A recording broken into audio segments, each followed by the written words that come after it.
그래요. 이 5장 행렬 모델에서는 뭐 파워 메소드라든지 암호에서 행렬이 어떻게 이용되는지 또는 이 퍼즐에서 선형대수학이 어떻게 이용되는지 또 행렬을 이용한 모델들 예가 어떤 게 있는지 그리고 여러분들이 할 프로젝트가 어떤 모델들이 있는지를 보여주도록 할게요. 이 구글은 이게 2004년 현재 9월 현재 42억 8,500만 페이지를 이미 검색해서 가지고 있고 그리고 전 세계 104개 언어로 하루에 2억 개 이상의 검색 결과를 서비스하고 있는 세계에서 가장 큰 검색 엔진이에요. 이 검색 엔진은 이제 스탠포드 대학교 학생들에서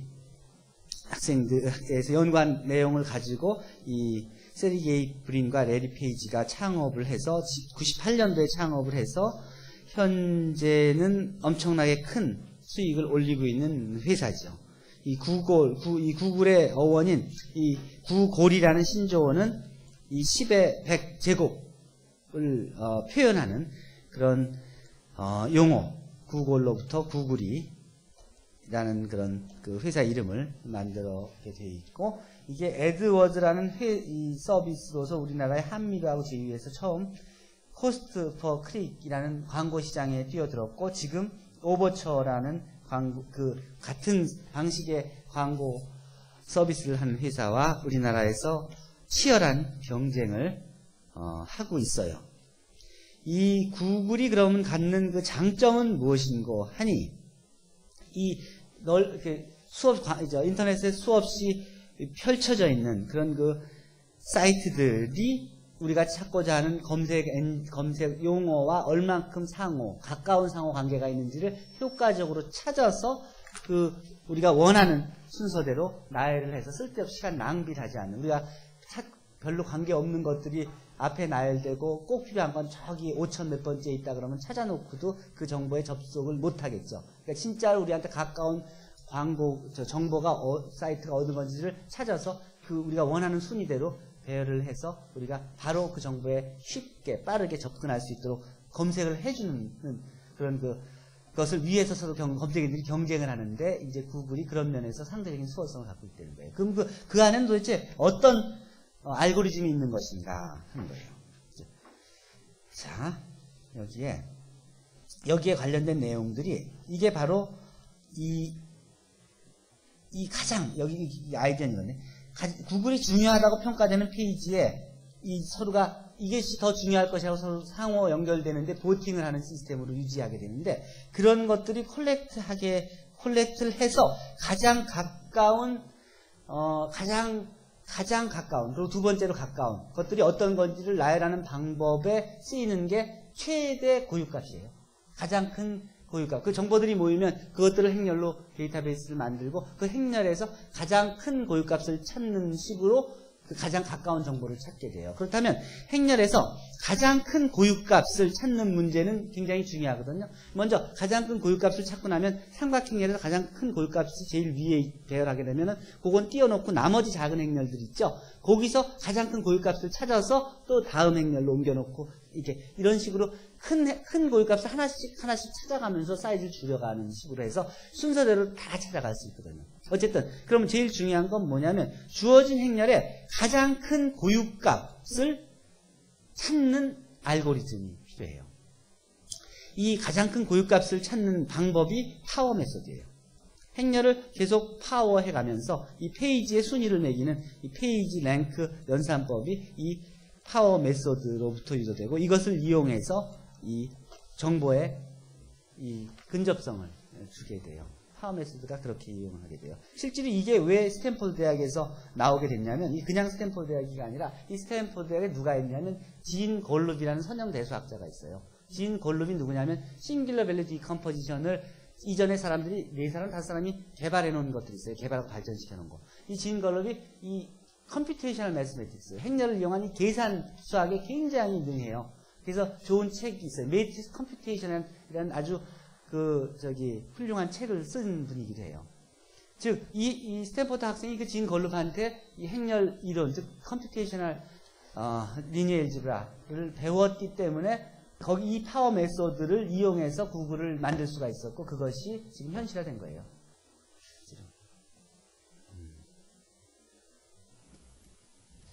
어쨌든 파워 메소드. 이 파워 메소드가 뭐냐? 가장 큰 고유값을 이 얼마큼 중요한데 그 가장 고유값을 찾는 방법이에요. 간단히 소개해 줄게요. 이 행렬 A가 고유값들이 있다 그러면 그 순서대로 이렇게 나열할 수 있죠. 크기 순서대로. 그럼 제일 앞에 걸 제일 큰 거라고 합시다. 그렇게 하면 이 크기가 가장 큰 이 고유값을 도미넌트 고유값이라고 합시다. 그럼 그거에 대응하는 고유 벡터들이 있겠죠? 고유값. 그러면 이런 관계식을 만족하게 되죠. 이런 관계식을 만족하면 AX 이퀄 람다 X가 되는 이제 고유값. 이 고유 벡터 스칼라에도 고유값에 대응하는 고유 벡터가 되죠. 그리고 고유값과 고유 벡터를 관계를 확인하는 건 AX 이퀄 람다 X를 확인하기만 하면 되죠. 그렇죠? 그리고 우리는 이 아이를 열 벡터 뭐뭐라고 표시합시다. 이게 스탠다드 기저죠. 표준 기저죠. 그러면 이 i는 뭐 i번째 성분만 이루고 나머지는 다 0인 건 열 벡터고 이 i는 a의 i번째 열이 되죠. 그렇죠? 자, 파워 메소드는 도대체 뭐냐?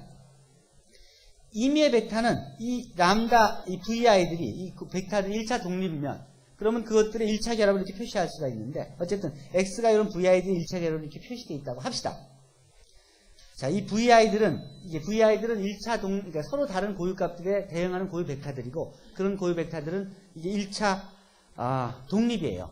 그러면 n차원 공간에 1차 독립인 n개의 벡터는 기저가 돼요. 이게 이제 7장 1조에서 배울 내용이고 이미 RN에서 간단한 것들은 스탠다드 기저를 배우면서 배운 내용들이에요.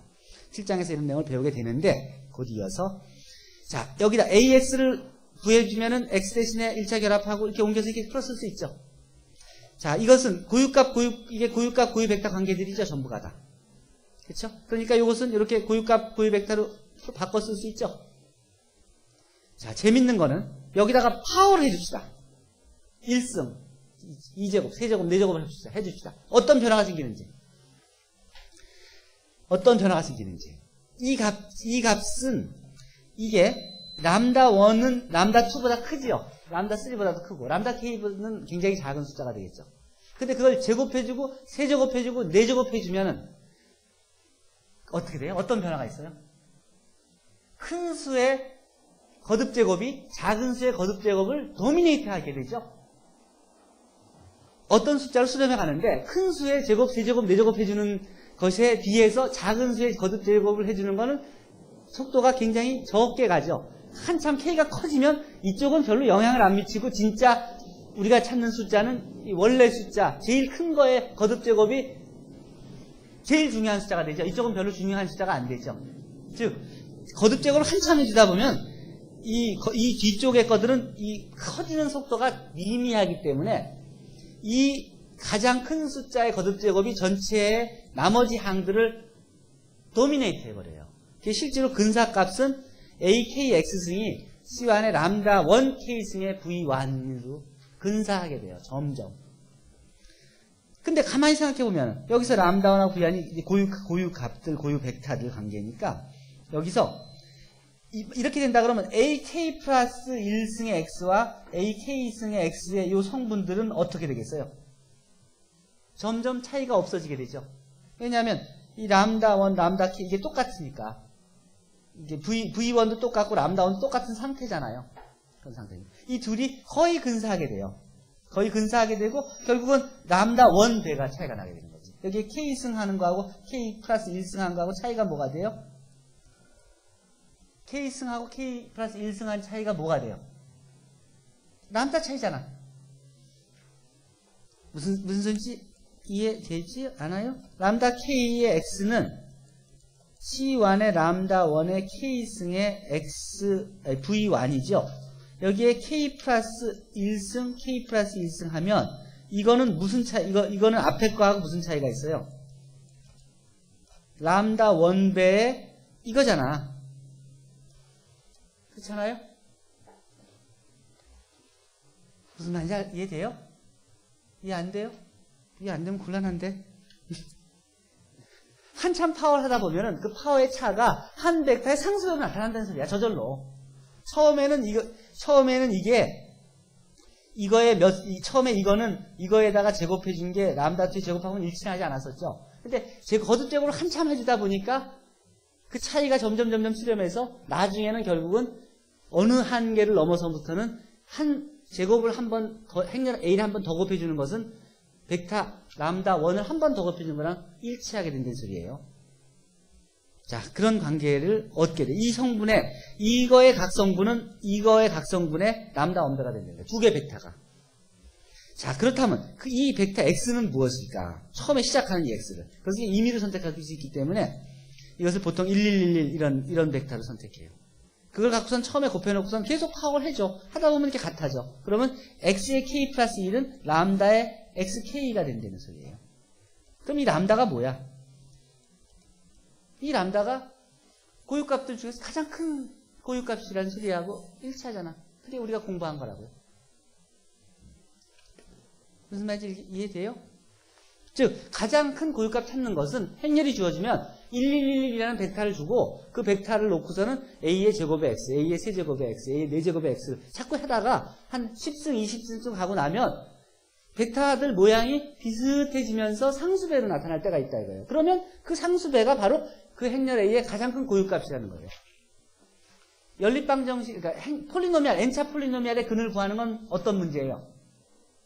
근의 공식도 없고 굉장히 복잡한 문제지. 그걸 하기 위해서 뭐 뉴턴 메소드 쓰고 뭐 다양한 그 뉴메리컬한 방법으로 다항식의 근을 구하거든. 근데 여기서 지금 한 거는 행렬실의 파워만 해서 곱해서 비교만 해서 상수배 되면 그게 가장 큰 고유값이야. 그러니까 이 방법은 고유값 하는데 굉장히 쉬운 방법이에요. 아주 쉬운 방법이에요. 자, 행렬이 이렇게 있다고 합시다. 눈으로 직접 한번 봐야지, 여러분들. 매트랩에서 또는 메이플에서 돌리면 되는데 행렬 A가 있다 그러면 X를 1111 주고 10승하고 11승 구해보면 이렇게 나와요. 이거 가만히 볼까요? 10승하고 11승을 보면 겉으로 보기에는 달라 보이지만 늘어나는 비율들이 비슷하잖아. 그렇잖아요? 보면은 그래요. 이렇게 돼요. A 10승 X는 이런 벡터고 A 11승 X는 이런 벡터야. 즉, 이 벡터는 같죠? 이 벡터는 다르죠? 그렇죠? 그러면 이게 고유 벡터라는 소리야. 그리고 요걸로 나눈 거 있죠? 이건 10승이고 11승이지. 요 11승에 대한 것을 요걸로 나눠준 게 바로 람다라는 소리 아니야. 람다는 뭐예요? 요거 두 개를 이거 나눠준 거라니까. 나눠주면 요거 나누기 요거가 되죠. 대개 몇쯤 되나? 4.82쯤 되네. 이게 행렬, 우리가 줬던 행렬의 가장 큰 고유값의 근사값이에요. 아주 계산기가 이해하기 쉽게 알고리즘이 짜있죠. 그래서 척척 가장 큰 고유값을 주죠. 이게 실제 한번 계산해 볼까요? 그럼 이건 고유 벡터고. 실제로 A 곱하기 이거 하면 람다 곱하기 이거 되는 거 알 수 있어요. 확인할 수 있어요. 즉 AX 이퀄 람다 X 했으니까 이거 고유값이 고유 벡터잖아. 그렇죠? 너무나 쉽게도 구할 수 있죠. 이 행렬을, 실제로 이 행렬을 갖고 고유값 한번 구해봐요. 120, 212, 123을 구해봐요. 고유값을. 가장 큰 고유값이 이 값에 근사합니다. 자, 이런 식으로. 실제로 이런 가장 근사한 고유값을 구하는 게 이런 큰 고유값에 대해서 생각하고 하는 것들이 좀 더 연구를 한다면 이게 페론 프로비니스 정리인데 페론 프로비니스 정리를 한번 이게 5장이니까 이게 안 띄워놨구나. 들어가서 한번 보도록 하세요. 페론 프로비니스 내 웹페이지에도 올려놨으니까. 자, 어쨌든 행렬이 주어지면 그 행렬의 고유값들 가장 큰 고유값을 아무 연립방정식 풀거나 다항식의 근을 구하지 않고 그 행렬의 파워만 해서도 구할 수 있다는 것을 보여주는 게 이거고 이 알고리즘이 바로 데이터가 많이 있을 때 그 중에 그것에 가장 큰 영향을 미치는 팩터가 뭐냐는 걸 찾을 때 가장 그 행렬이라고 만들어주면 행렬에서 가장 큰 영향을 미치는 것들이 아이겐밸류들이거든요. 그 아이겐밸류 중에서 가장 큰 영향을 미치는 것은 가장 큰 고유값이라는 아이겐밸류. 가장 큰 고유값이에요. 가장 큰 아이겐밸류. 그 가장 큰 아이겐밸류를 찾는 아주 누메리컬한 방법이 주어진 거예요. 그래서. 자, 그런 문제들이고 두 번째 생각합시다. 두 번째 행렬을 이용한 암호문. 이것은 그 이전에 많이들 내가 과제도 주고 그랬던 문제인데 자, 행렬, 그러니까 가나다라를 이런 식으로 배열했다고 합시다. 기억, 니은, 디귿, 리을 배열해서 뭐 기억을 1로, 니은이 2로, 디귿은 13은 히읗은 14로, 뭐 아는 15로 뭐 이렇게 하고. 뭐 스타는 빈자리는 스타로 하고 뭐 컴마로 하고 뭐 이런 식으로 모든 기호를 다 줍시다. 새로 만든 표예요. 내가 완전히 이거 저거 타자기 우리 자판 보고 다 집어넣었어 숫자를. 그래서 이게 자판과 숫자를 대입시켰어. 그렇다 그러면 우리가 자판으로 쓸 수 있는 모든 숫자는 이제 모든 글자는 숫자들의 나열로 표현할 수 있죠. 빈칸까지 포함해서, 피리어드까지 포함해서, 느낌표까지 포함해서 다 만들 수 있어요. 자, 예를 들어 나는 당신을 사랑합니다는 문자를 숫자로 배열하면 이런 숫자로 바뀌죠. 이 숫자 열이 생기죠. 이 숫자 열을 적당하게 그냥 3바의 무슨 행렬로 그냥 나눠. 빈자리가 생기지. 그러면 빈자리는 그냥 빈칸을 뭐라고 했죠? 빈칸은 그냥 점 찍는 걸로 합시다. 다시 빈칸이 있으면 그냥 점 찍는 걸로 채워놓읍시다. 그래서 그럼 이렇게 만들었어. 이렇게 만들면 이 빈칸 행렬을 이 숫자를 누구한테 그냥 보내면 그 숫자를 받은 사람이 그 숫자를 다시 역으로 그 표를 보고선 대입시키면 원래 보낸 문장을 이해할 수 있겠죠. 근데 내가 여기서 영국으로 메시지를 숫자를 보냈는데 그럼 그쪽에서 보면 되는 거지. 다시 번역해서. 그 문자 보내기는 힘들지만 숫자 보내기는 뭐 모르스볼 치듯이 보내기가 쉽잖아요. 이 숫자를 이진법으로 바꾸면은 따다따따따 이런 식으로 보낼 수 있는 거 아니야. 그렇죠? 보낼 수 있지. 근데 문제는 이렇게 보내다가 이라크를 10월 27일 날 바그다드의 무슨 호텔에 무슨 폭격을 해라 하는 문장을 내가 보냈는데 그게 중간에서 이라크에서 들으면은 그러면 문제가 생기죠. 그러니까 보낼 때 그대로 보낼 수는 없겠지. 그러니까 그걸 좀 변조해서 보내야 되지. 이게 지금 숫자들의 나열이니까 숫자들 나열로 행렬을 만들었으니까 여기다 적당한 행렬 하나를 곱해준다 그러면 이 숫자가 완전히 바뀌는 숫자가 되죠. 그렇죠? 그럼 내가 이 숫자를 보내죠. 영국으로. 그럼 거기서 받지. 받아서 뭐만 알면은 내가 원래 보낸 문장이 뭔지 알 수 있을까? 내가 쓴 행렬이 뭔지만 알면은 되죠. 내가 무슨 행렬을 이용해서 곱했다는 걸 알면은 그 사람이 적어도 선형대수학을 배우는 사람이라 그러면 그거의 역행렬을 자기 스스로 계산해서 그걸 곱해주면은 내가 원래 보낸 행렬이 나오는 것이죠. 만약 그것도 모른다 그러면 내가 역행렬을 보내주면 되고 역행렬을 서로가 쉐어하면 되는 거고. 그렇죠? 자, 어쨌든 행렬 하나를 내가 요번에 보낼 때는 뭐를 곱해서 보냈다는 것을 그 사람이 알고만 있으면 되는 것이죠. 그런 코드를 내가 여러 개 가지고 있어서 요번에는 뭘 쓰고 다음엔 뭘 쓰고 하면 되는 거지. 그렇죠? 그래서 보내면 그러면 중간에서 이 숫자를 바꿔도 무슨 숫자인지 도저히 알아차릴 수가 없죠. 그렇죠? 내가 쓴 이것만 모르면. 그러니까 이 표는 이게 퍼블릭 코드의 아이디어예요. 이 코드는 내가 뭘로 코드한다는 것은 알려줘도 상관이 없어요. 누구나 서로가 다 알고 있어도. 내가 뭐를 쓰느냐, 이 암호화시키는 도구가 뭐냐는 것만 모르고 나만 알고 내 상대방만 알고 있으면 되는 거지. 그렇죠? 우리가 은행 암호 키 사용하듯이. 다른 정보는 다 같이 공유하고 있는 거 아니에요. 단지 인코딩하고 디코딩하는 것만 나와 은행만 갖고 있는 그 보안 카드를 갖고 있는 거죠. 보안 키를. 그렇죠? 자, 그래서 예를 들어서 행렬 A가 이렇게 주어진다면 역행렬은 이렇게 주어진다 그래요. 그러면 그런 행렬을 가지고 역행이 이렇게 주어졌으니까 내가 이걸 곱해서 보냈으면 받는 사람은 그 숫자들을 받아서 이걸 곱해서 한다 그러면 바뀌어지는 것이죠. You are my best friend라 그러면 그 문장 그대로 You are my best friend 숫자들을 만들고 그걸로 적당한 행렬을 만들어요. 빈칸이 있으면 뭐 스타일처럼 해서 그걸 곱해주면 곱해서 이걸 보내고 원래 메시지를 문자 암호화해서 숫자화된 암호문을 보내고 이 과정을 인코딩이라 그래요. 코딩 한다 그래요. 그 다음 받은 행렬을 역행렬을 곱해서 디코딩하면 원래 보낸 문장이 나오게 되죠. 숫자가. 그래서 You are my best friend 이렇게 나오게 됩니다. 할 수 있겠죠?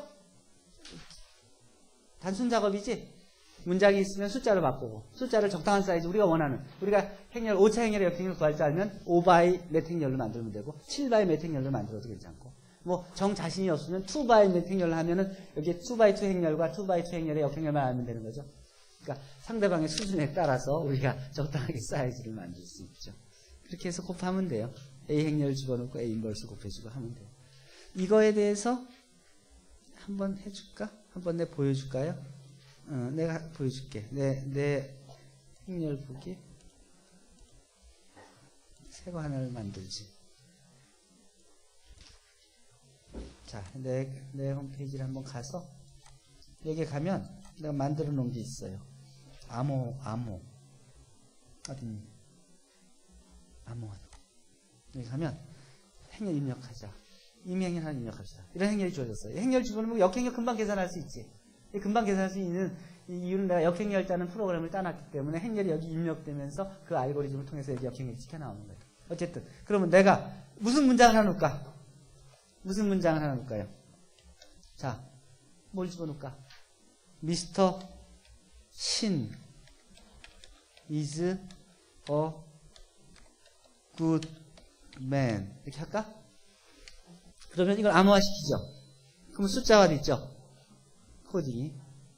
자, 그럼 이 숫자를, 아니다. 자, 숫자에, 숫자가 이렇게 있죠. 여기까지만 카피하면 되네요. 이걸 카피해요. 컨트롤 C로. 그 다음 여기다가 갖다 놓읍시다. 컨트롤 V인가? 그렇죠. 그렇고 나서 이거를 복화시키면 그대로 나오죠. 여기서 한 일이 뭐야? 그러니까 내가 단순한 작업을 매번 하기가 귀찮으니까 머신 하나 짜놨죠. 그래서 문장이, 내가 보낼 문장이 있으면 그걸 기계시켜서 코딩화 시키지. 그러고서 내가 원하는 행위를 내가 선택할 수 있죠. 이 암호 키는 내가 마음대로 줄 수 있지. 이걸 내가 고칠 수 있으니까. 이거를 뭐 88로도 고칠 수 있고, 뭐 이걸 7로도 고칠 수 있고, 얼마든지 고칠 수 있죠. 그렇게 하고 그 행렬을 가지고 암호화 시킬 수 있지. 그렇죠? 그렇게 해서 그거를 컨트롤 C 하고,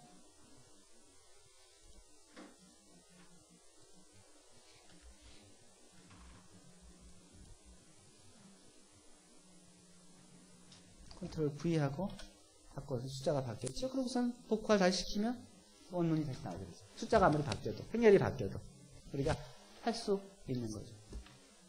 그렇죠? 중요한 건 뭐야? 이거는 단순한 디코딩 과정이니까 별로 어렵지 않지. 지금 이거에 대한 수학적 지식이죠. 진짜 중요한 건 이런 게 아니라 뭐를 대응시켜라고 표 만들고 숫자 만들고 이런 건 아무것도 아니잖아. 그걸 저기 학교 교육받지 않은 사람도 시킬 수 있지. 근데 여기에 관해서 이런 것들은 적어도 서영대사관 배운 사람이나 할 수 있겠죠. 그렇죠? 뭐 국방과학연구소 ADD라든지 뭐 애티라든지 그런 데 수학 나온 사람들이 많이 하고 있어요. 그런 일들을. 실제로 지난 언제지? 9월 달에 국가정보보안연구소에서 학회가 있어서 거기서도 우리가 발표한 게 있어요. 그런 암호에 관련돼서도. 하여튼 이렇게 하면 직접 해보세요. 해볼 수 있죠? 이렇게 해볼 수 있게 사이트 여기 있고 하니까 여러 가지 해보도록 하시고, 연습 문제들, 엽기적인 그녀를 암호화해서 한번 복화해 보세요. 또 좋은 문장도 서로 생각해 보세요.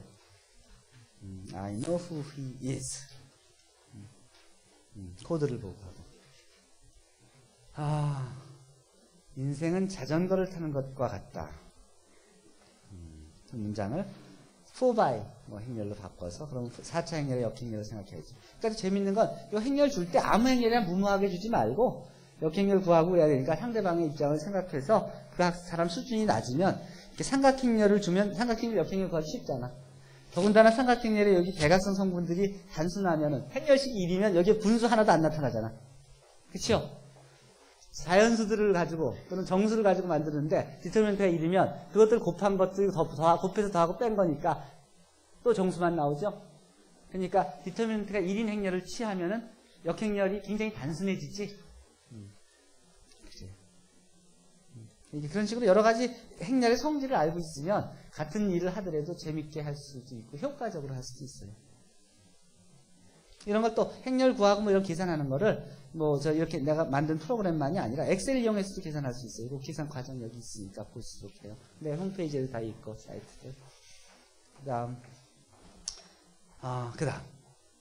흑백 게임에 사용되죠. 시간이 많이 지나갔네. 자, 이제 슬슬 마무리합시다. 이건 내가 어떤 학생이나한테 작년엔가 얘기를 해서 그거를 정리했어요. 그랬더니 그게 아주 재밌는 문제가 됐는데, 이 문제, 이런 거 본 적 있어요? 오셀로나 비슷한 거네. 이거 블랙아웃 퍼즐이라고 그래요. 저희 뷰티풀 마인드 영화 본 적 있어요? 거기 웹사이트 들어가 본 적 있어요? 뷰티풀 마인드. 그 웹사이트에 들어가면, 이게 웹사이트에서 뜬 그림이에요. 웹사이트에 가면, 그러니까 뷰티풀 마인드 보면 존 내시가 MIT에서 친구하고 바둑 두다가 싸우고 가는 그런 장면이 있죠. 그런저런 이유로 이 게임이 웹사이트에 떠 있어요. 이게 어떤 게임이냐면 블랙아웃 퍼즐이라고 그러기도 하고, 블랙아웃 퍼즐이 이게 인종차별적인 말이 있다 그래서 미국에서는 라이트아웃, 불을 끈다. 그래서 라이트아웃 퍼즐, 올 블랙으로 만든다는 거예요. 또 이건 멀린스 퍼즐이라고도 얘기해요. 멀린스 매직 스퀘어라고도 얘기해요. 이게 마방진 문제하고 비슷하잖아요. 어떤 문제냐면 이런 문제예요. 이 바둑이 주어진 상황이 있으면 막 클릭하면 자기하고 꼭지점을 마주한 데들이 이렇게 뒤집어져요. 색깔이, 흰색은 검은색은 흰색으로 바뀌어져요. 한번 들어가서 해봐요. 그래서 올 화이트나 올 블랙이 되면 게임이 끝나는 거예요. 그렇게 만들면. 그 얘기는 즉 여길 누르면 요 세 개가 색이 바뀌고 여길 누르면 여기 세 개 이렇게 여기 네 개가 바뀌고 여길 누르면 여기 다섯 개가 자기하고 꼭지점을 마주하고 맞대고 있는 데들이 바뀌는 거예요. 처음에 예를 들어 이런 조건이 주어졌다 그러면 여기다 적당히 뭐 요걸 누르고 뭐 이걸 누르고 이걸 누르고 이렇게 누르면 게임이 끝나게 돼 있어요. 자, 그 게임을 한번 해볼까? 근데 그 게임이 이게 가만히 생각해보면 이 게임의 처음에 질문이 학생 질문이 뭐였냐면 이거였어요.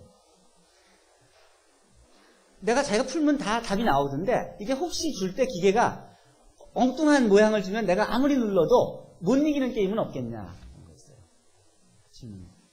생각해봤어요. 생각을 해보니까 이게 그런 거였어요. 이게 이 세팅이 어떤 거였냐면 처음에 내가 어떤 선생님이 이런 게 상황을 이렇게 준 거예요. 주어진 조건이 이거였다 그래요. 여기는 검은색이고 여기 흰색이었다고 합시다.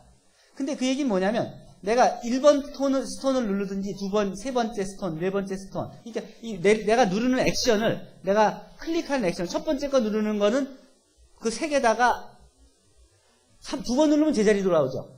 그러니까 모든 거는 기가 우리가 할 수 있는 한 번 하는 거지. 한 번 하는 거, 한 번 누르는 거랑 아무것도 안 하는 거랑 마찬가지지. 그럼 내가 누를 수 있는 가능성 있는 숫자는 몇 개예요? 9개죠. 한 번씩 눌렀을 때 역할은 뭐예요? 여기를 누르면 여기가 색이 바뀌는 거 아니에요? 그러면 흑백이니까 0, 1로 이진법으로 놓고 난다면 이진법에서 1을 더하냐? 아무것도 안 하냐지. 1을 더해서 진법을 바꿔주느냐? 아무것도 안 하냐죠. 그러니까 여기를 누르는 건 여기에 111을 더해주는 거. 여기를 누르는 건 여기에 111을 더해주는 거. 그런 거라는 거죠. 그러면 할 수 있는 건 이 9가지밖에 없고 이 9가지 연산은 행렬로 표현하면 이렇잖아요. 원래 주어진 행렬이 원래 주어진 게 여기가 흑색이 이렇게 있고 여기가 백색이 이렇게 있는 행렬이라고 한다면 여기다가 이것들을 한 번씩 눌러주냐 한 번도 안 눌러주냐죠. 알파 1 플러스 알파 2 플러스 쭉 해서 1차 결합해서 알파 n 해서 이게 뭐가 되면 되는 거예요. 여기 주어진 조건에다가 이것들을 다 더해서 1차 결합을 해서 이것이 0이든지 또는 다 1이든지 이걸 하면은 끝나는 거 아니에요. 우리가 구하는 건 뭐예요? 이 개수들이 뭔지만 알면 되는 것이죠. 어떤 건 1이고 어떤 건 0이냐. 그래서 1인 것만 몇 번 눌러주면 되는 거 아니야. 그렇죠? 그럼 이게 무슨 문제예요? 이걸 바꿔주니까 결국 연립방정식 문제잖아. 그렇죠? 이것들 주어진 조건 B 더하기 컬럼들 이걸 하나의 컬럼들로 다 볼 수 있습니다. 그것도 1차 결합 한 것이 뭐가 되는 거냐. 제로 행렬이나 1행렬이 되는 거잖아요. 연립방정식 문제로 바꿀 수가 있어요. 사이즈만큼. 이것을 벡터를 3x3이지만 이거 하나의 길게 9x1으로 생각할 수 있잖아요. 9x1 벡터로 생각할 수 있잖아요. 벡터들의 1차 결합으로 생각할 수 있는 거죠. 자, 그래서 이거 생각하니까 이런 식의 연립방정식 문제가 봐도 되는 거예요. B가 주어지면 B에 대해서 B 플러스 A에다가 컬럼들 1차 결합한 것이 0 또는 J 되는 거니까. 그럼 이건 뭐예요? AX equal 마이너스 B라는 연립방정식 푸는 문제로 바뀌어지잖아요. 그게 실제로 답을 구해봤어. 구해봤더니 이렇게 나와. 이진법으로 고치면 이렇게 돼. 따라서 첫 번째 거 한번 누르고 세 번째 거 한번 누르고 네 번째 거 한번 누르고 여덟 번째 거 한번 누르면 끝난다는 거예요. 끝이야. 그거 한번 볼까요? 이거 블랙아웃 퍼즐이 어디에 있는지 이거를 블랙아웃 윈 EXE가 있지.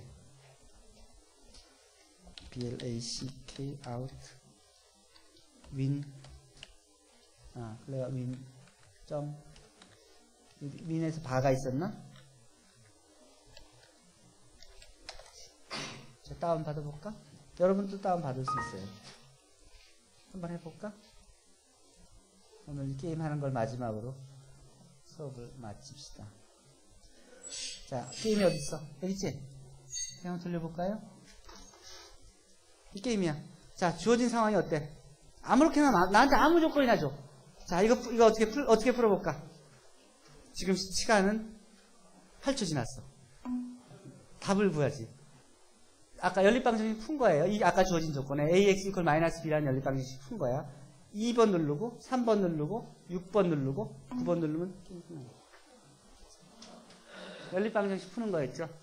즉 여러분들 주위에 있는 문제들이 결국은 생각해보면 수학적인 모델링을 해놓고 나면 수학적인 문제로 바뀌어지고 그 다음에 수학적 지식만 있으면 다 풀 수 있다는 거예요. 거기서 그치지 않고 그 만들어 놓은 것을 그냥 풀 수 있다고 하는 것들이 이전 20세기 전에 했던 일이라고 한다면 21세기에는 실제로 그것을 구현해서 이렇게 보고 확인하고 더 확장시킬 수 있다는 거예요. 실제로 지금 내가 하고 있는 게 뭔지 알아요? 이거 지금 3x3이죠? 이게 실제로 바둑판이라고 하면 어때요? 19x19. 바둑판에 색깔 마음대로 주고 그거 뒤집어 갖고 올 화이트나 올 블랙으로 만들라. 그거 할 수 있어요? 신분이 몇 년 동안 매달려도 못 풀 거야. 그렇죠? 그렇지만 이 문제를 바꿔놓으면 어떻게 돼요? 행렬 사이즈만 커지지만 결국은 ax 이퀄 마이너스 b라는 연립방정식 푸는 문제죠? 우리 어떻게 할 줄 알잖아. 기계는 우리가 사이즈 좀 늘리라 그래서 별로 부담스러워하지 않잖아. 얼마든지 만들어서 보여줄 수 있죠. 내가 지금 만들고 있는 게 만들어 놓은 게 6x6 되는 걸 만들어 놓은 거지. 그럼 36개가 돼. 그거 손으로 하려면 못해. 이거는 손으로 할 수 있지만. 19x19. 어쨌든 할 수 있는 게 있고 또 안 되는 것도 있고 지금같이 유일한 해가 존재하는 경우도 있고 또 아닌 경우도 있고 다양한 경우가 있어요. 자, 그래요. 그러면 오늘은 여기까지 하고